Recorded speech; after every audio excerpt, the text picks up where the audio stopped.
Hello, everyone. Welcome to Your Opinions New by Dr. Frank Tianche and Frank. Okay. In this episode, I want to talk about the Hong Kong crisis and for America, there is a way, there is an American weapon available to resolve the crisis in Hong Kong. Okay. I'm sure everyone knows, everyone heard about the the protests in Hong Kong resulting from the retribution. Hold on, start over.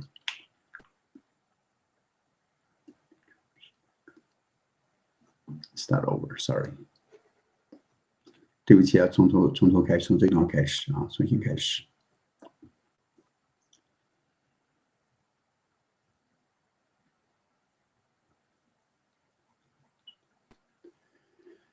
Hello, everyone. Welcome to Opinions New by Dr. Frank Tianche and Frank.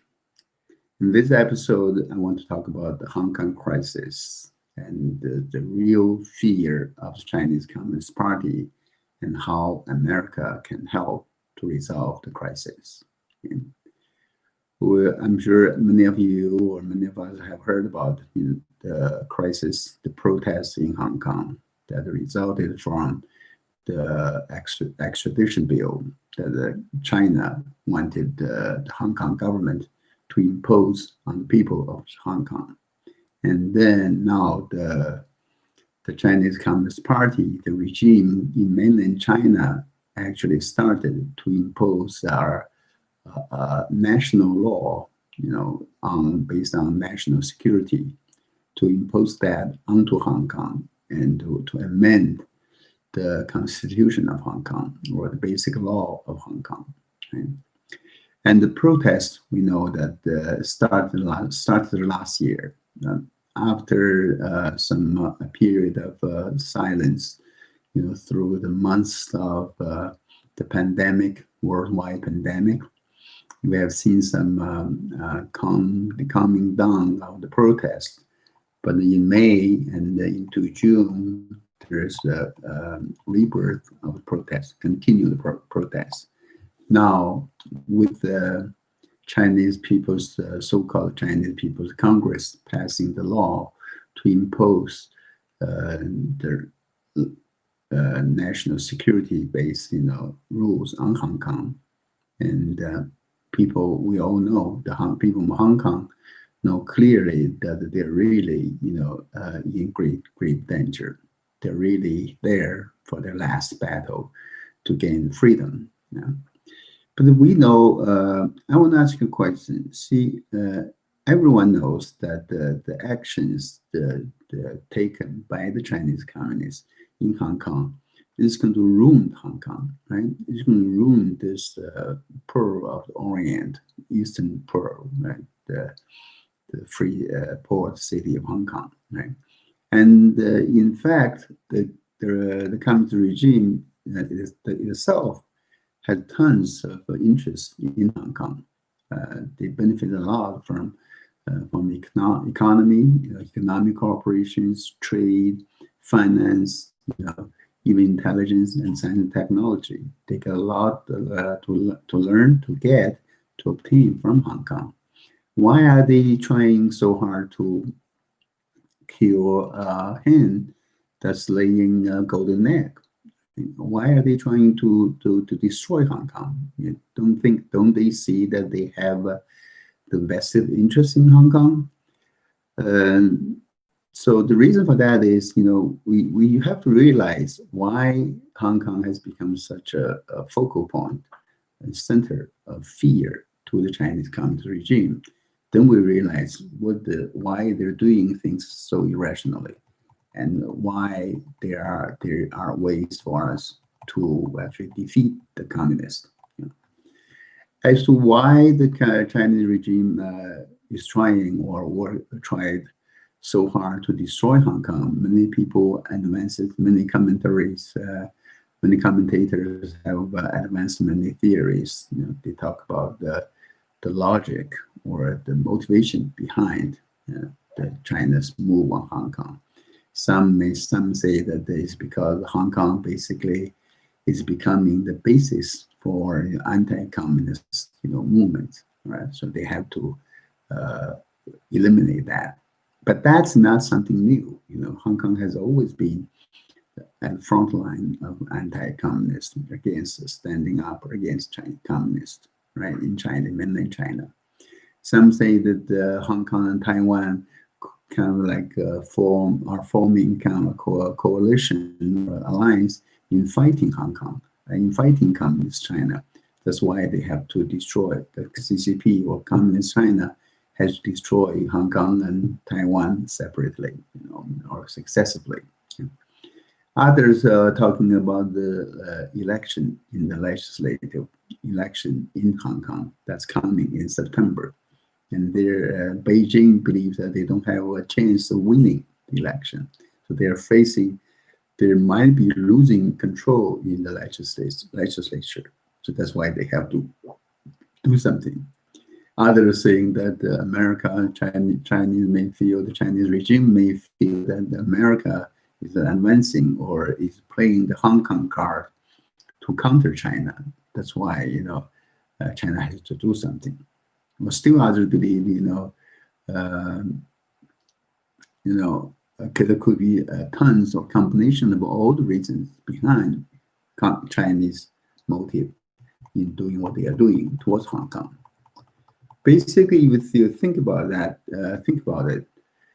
Beginning in 2019, right, the extradition bill, the turmoils and protests, really made the Chinese regime quite frustrated. They're really realizing that they might lose Hong Kong. Remember, this is a regime that considers, the unification of a greater China as its legitimacy in maintaining its power, right? And the return of Hong Kong in 1997 from the British may be viewed as a small victory, but they're really aiming at this larger victory, or of reclaiming Taiwan, right? So, but under current circumstances, we can see that Taiwan is actually drifting further away and away from China, and because of Chinese actions and the intervention of America, and China may find that it's hard for them to swallow Taiwan with force. Okay? Now, not only that, they may lose Taiwan forever. Now, if Hong Kong becomes truly an independent place, and again standing up against China, they will lose Hong Kong again. That's something they have already obtained, right? So there are calls for Hong Kong's independence. Right? So the Chinese regime, communist regime, does not want to lose its last resort of their legitimacy, or so-called legitimacy, in ruling China. So they have to do something. I think that's the reason or motivation behind their irrational attack on Hong Kong. The legislative election in Hong Kong is the key. That's truly this case. The election is on September the 6th this year, and all 70 seats in the Hong Kong legislative branch is up for grab. Right? And the democratic forces, and or the pro-China forces, either one, they have to gain at least 36 seats in order to gain majority in the election. But we have seen that after or going through this protest over the last year until today, this year, and I think the people of Hong Kong have demonstrated to the world their true intention and their true desire, their disdain of Chinese communist rule, right? And the younger generation of Hong Kong have shown that they want to fight the communists. They want to outlive the Chinese communists. Of course, they're younger. They are younger. Keep having younger generations. They will outlive the Chinese Communists. So that's why for CCP, Chinese Communist Party, they truly have this fear of losing Hong Kong. Okay? So that's why they're doing everything they do. Right? And Hong Kong, China's aggressive actions in Hong Kong also alarmed Taiwan. Overnight, I believe that the Taiwanese people realize, how vicious the so-called one country, two system is, or how unreliable it is, or how untrustworthy are the words of Chinese communists. Right? And the people of Taiwan, I believe they know now, they're more aware, they have more awareness, they have better understanding of their fate and their future. Right? The new government now in Taiwan, President Tsai Ing-wen, and her landslide election, winning in the election, makes China really afraid. The communist regime really afraid. So they really, that's why they are working hard to try to control China, Hong Kong. So the thing is, I think it's really the fear of the Chinese Communist regime. They're afraid of everything. They're afraid of losing Hong Kong. They're afraid of the party becoming eliminated, abandoned by the people of China.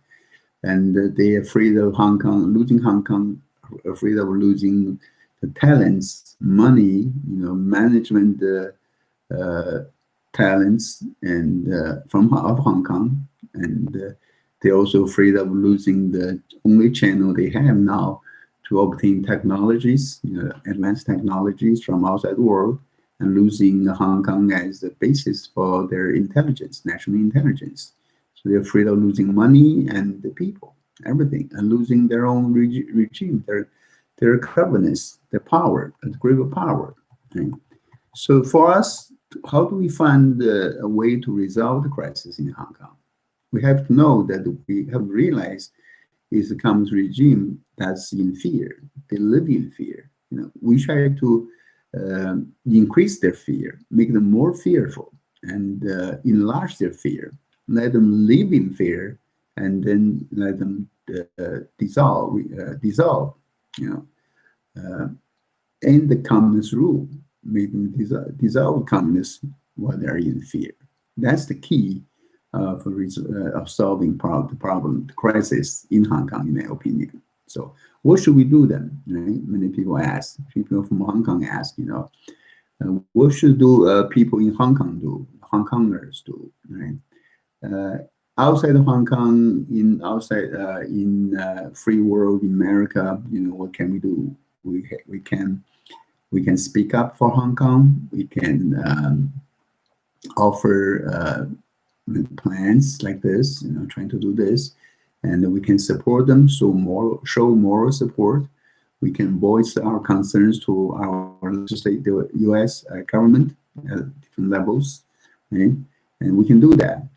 And people in Hong Kong, for those who can escape, can flee Hong Kong and go to Canada or Singapore, Taiwan, it's time to go.